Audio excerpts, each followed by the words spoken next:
महाराष्ट्रातील राज्यसभेच्या जागांसाठी भारतीय जनता पार्टीने आज आपली उमेदवार यादी जाहीर केली.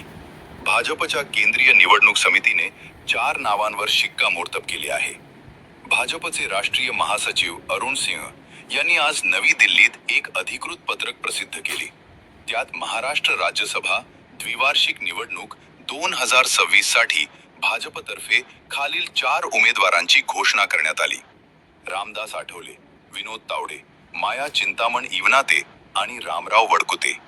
विशेष म्हणजे विद्यमान केंद्रीय मंत्री व रिपाई अध्यक्ष रामदास आठवले यांना पुन्हा एकदा राज्यसभेची उमेदवारी मिळाली आहे. महायुतीतील समन्वयाचे हे एक महत्त्वाचे संकेत मानले जात आहे. भाजपच्या या यादीमुळे महाराष्ट्राच्या राजकीय वर्तुळात जोरदार चर्चा सुरू झाली असून येत्या काही दिवसात निवडणूक वेळापत्रक जाहीर होण्याची प्रतीक्षा आहे. 2 एप्रिलला 5 राज्यसभा खासदारांचा कार्यकाळ संपणार. महाराष्ट्रातून राज्यसभेवर गेलेल्या 5 खासदारांचा 6 वर्षांचा कार्यकाळ येत्या 2 एप्रिलला संपत आहे. त्यामुळे या जागांसाठी निवडणूक अटळ आहे. 3 एप्रिल 2020 रोजी राज्यसभेवर निवडून गेलेले भगवत कराड भाजप, रामदास आठवले रिपाई, शरद पवार राष्ट्रवादी काँग्रेस, फौजिया खान राष्ट्रवादी काँग्रेस आणि प्रियंका चतुर्वेदी शिवसेना या 5ही खासदारांचा कार्यकाळ येत्या 2 एप्रिल 2026 रोजी संपत आहे. या पार्श्वभूमीवर महाराष्ट्रातील सत्ताधारी महायुती आणि महाविकास आघाडी या दोन्ही गटांनी आपल्या उमेदवारांचे नियोजन सुरू केले आहे. राज्यसभेतील हे बदल महाराष्ट्राच्या राजकारणावर दीर्घकालीन परिणाम करणारे ठरू शकतात. नवनीत राणांना उमेदवारी नाही.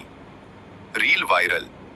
माजी खासदार आणि मेळघाटची बेटी नवनीत राणा यांना यावेळी भाजपने राज्यसभा उमेदवारी दिली नाही.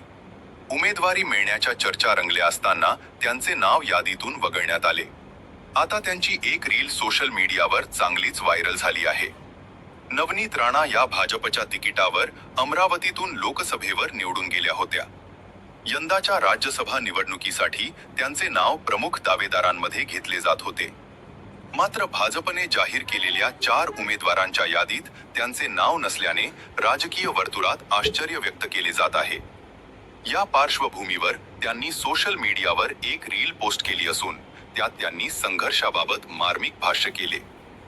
संघर्ष करना मेरे लिए नई बात नहीं है. मैं किसी भी मोड़ से नई शुरुआत कर सकती हूँ. या रीलला सोशल मीडियावर मोठा प्रतिसाद मिळत असून समर्थकांनी त्यांना प्रोत्साहनपर संदेश पाठवण्यास सुरुवात केली आहे.